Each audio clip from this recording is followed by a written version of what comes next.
इस मूवी को एक्सप्लेन करने वाले हैं, जिसमें एक आर्मी का सोल्जर होता है, उसके दोनों पैर और पिछला मशीन सब पैरालाइज हो जाता है। उसके बाद उसकी पत्नी कैसे अपना हाउस नौकर के साथ पूरी करती है। मूवी की शुरुआत में हमें कुछ आदमियों को दिखाया जाता है जो एक सोने की खदान में काम कर रहे होते हैं। तभी वहाँ पर ब्लास्ट होता है और ओलिवर उसके अंदर काम कर रहे सब आदमी की मदद करने के लिए जाता है। वहाँ पे एक आदमी की मौत हो जाती है। फिर हमें कोनी नाम की एक लड़की को दिखाया जाता है, उसके पास एक क्लिफर्ड नाम का आदमी आता है और जो बहुत अमीर होता है। वो दोनों एक दूसरे से कुछ देर बात करते हैं, फिर एक दूसरे से इम्प्रेस होकर डांस करने लगते हैं। उसके दोस्त डंकन को ये पसंद नहीं आता क्योंकि वो भी कोनी से प्यार करता है।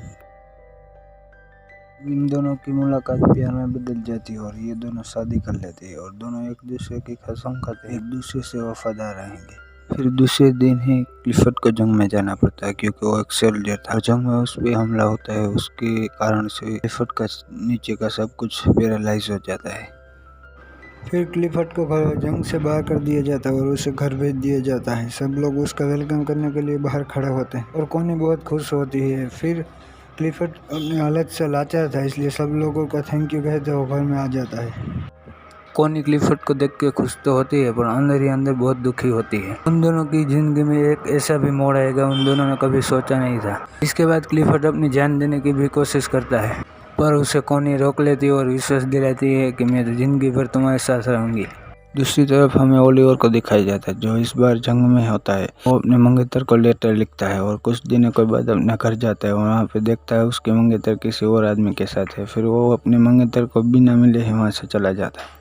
कुछ दिनों बाद ओलिवर क्लिफर्ड के पास काम मांगने जाता है और वहाँ पे बातों में उसे पता चलता है कि क्लिफर्ड के अंदर ही ओलिवर काम करता था और वो उससे बहुत इम्प्रेस होता है और उसको अपने पक्षियों का ध्यान रखने का काम दे देता है। क्लिफर्ड अपने लिए एक गाड़ी खरीदता है, उसमें बैठ के उसको ऐसा लगता है जैसे उसके पैर वापस आ गए। कुछ दिनों के बाद कोडी और क्लिफर्ड दोनों जंगल में जाते हैं ओलिवर के पास। एक जंगल में एक कॉटेज में रहता था और वहाँ पे पक्षियों का ख्याल रखता था और यहाँ पे कोनी ओलिवर को पहली बार देखती है और कोनी वहाँ से जाते वक्त ओलिवर को एक इशारा भी देते हैं पर ओलिवर उस इशारे को समझ नहीं पाता। फिर अगले दिन उस घर की एक मेड आती है और कहती है ओलिवर कॉटेज की चाबी मांग रहा है और कोनी कहती है वो चाबी मैं दे आऊँगी और वो देने जाती है पर ओलिवर उससे ठीक से बात नहीं करता और इस बात से वो गुस्सा होकर वहाँ से चली जाती है। फिर अगले दिन ओलिवर कोनी को एक लेटर भेजता है।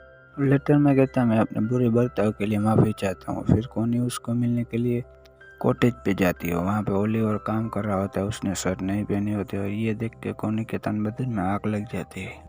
फिर कोनी से रहा नहीं जाता, वो ओलिवर के पास जाती है। ओलिवर को पता चल जाता है कि कोनी वहाँ पे आई और वो अपनी शर्ट पहन लेता है क्योंकि वो इसकी इज्जत करता था।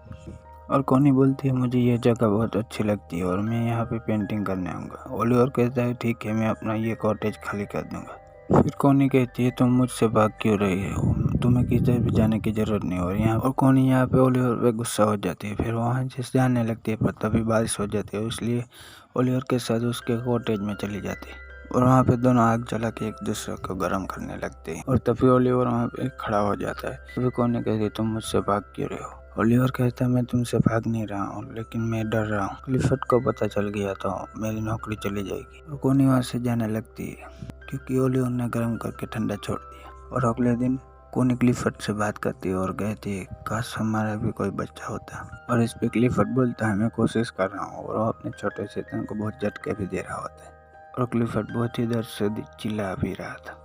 और आखिर में जब कोनी से क्लिफर्ड का दर्द देखा नहीं जाता तब वो उसको रोक देती।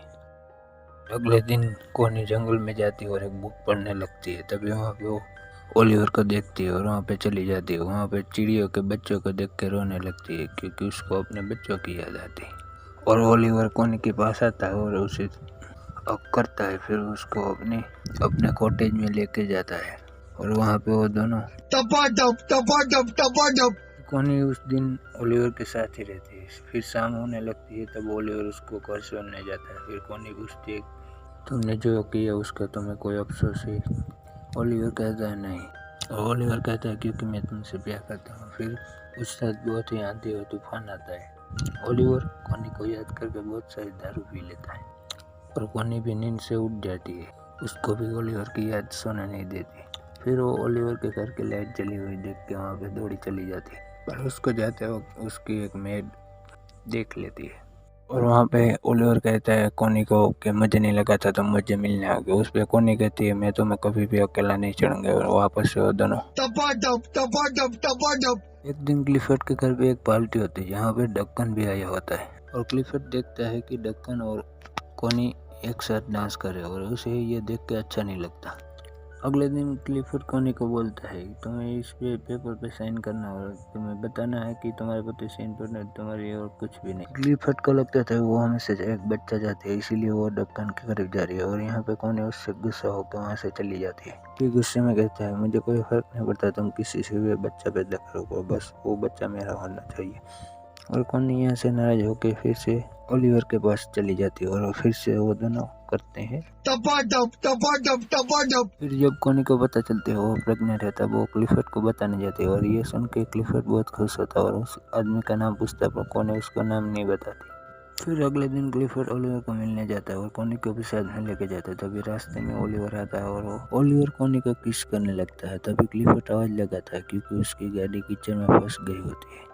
और तभी वहाँ पे ओलिवर आता है और क्लिफर्ड की गाड़ी का धक्का मारने लगता है। तभी वो जोर जोर से खांसने लगता है क्योंकि ओलिवर के लंग्स खराब हो गए होते हैं। और वहाँ पे क्लिफर्ड की गाड़ी निकाल के खांसता हुआ वहाँ से चला जाता है। फिर कुछ देर बाद कोनी ओलिवर के पास जाती है और ओलिवर बताता है हमने उन दो लोगों के लिए 12 साल का खदान में काम किया और अपने लंग्स फेल किए, फिर उन्हें हमें फौज में भेज दिया। फिर अगले दिन उस घर की एक मेड ओलिवर के घर आती है और वहाँ पे वो कोनी की डायरी देखती है और वो समझ जाती है कोनी के पेट में जो बच्चा है वो ओलिवर का है। और उसके अगले दिन क्लिफर्ड अपने आने वाले बच्चे के लिए एक पार्टी रखता है। वहाँ पे मेड आती है और वो क्लिफर्ड को बता देती है कि कोनी के पेट में पल रहा बच्चा ओलिवर का है। क्लिफर्ड कोनी से बहुत नाराज हो जाता है और तब कोनी उस मेड को पूछने जाती है कि तुम्हें किसने बताया। वो मेड कुछ जवाब नहीं देती। कोनी को लगता है ओलिवर ने बता दिया। फिर वो मेड बोलती है ओलिवर ने मुझे कुछ नहीं बताया। फिर कोनी बोलती है मैं ओलिवर से बहुत प्यार करती हूँ। फिर मिस बोल्टन यानी कि उस घर की मेड बोलती है और माफ़ी मांगते हुए कहती है कि जल्दी तुम ओलिवर के पास जाओ न तुम्हारा पति उसे मार देगा। ये बात सुन के कोनी दौड़ी हुई जाती है ओलिवर के कॉटेज के पास, पर वहाँ पे उसको ओलिवर नहीं मिलता तो वहाँ पे बैठ के रोने लगती है। तभी एक साइड से ओलिवर आता है और ओलिवर को गले लगा लेती है। फिर कोनी क्लिफर्ड के घर जाती है और क्लिफर्ड से डिवोर्स की डिमांड करती है। क्लिफर्ड साफ मना कर देता है और ओलिवर को बुलाने को बोलता है। फिर वहाँ पे ओलिवर आता है। फिर ओलिवर और क्लिफर्ड दोनों आपस में बहस करने लगते हैं। फिर कोनी और ओलिवर उसके घर को छोड़ के जाने लगते हैं। उन दोनों के जाते वक्त क्लिफर्ड आता है और डिवोर्स के लिए मान जाता है। फिर कोनी और ओलिवर बहुत दूर चले जाते हैं और एक साथ जिंदगी बिताते हैं। यहाँ पे ये मूवी एंड हो जाती है। अगर आपको मेरी वीडियो अच्छी लगी हो तो चैनल को सब्सक्राइब करें और वीडियो को शेयर जरूर करें।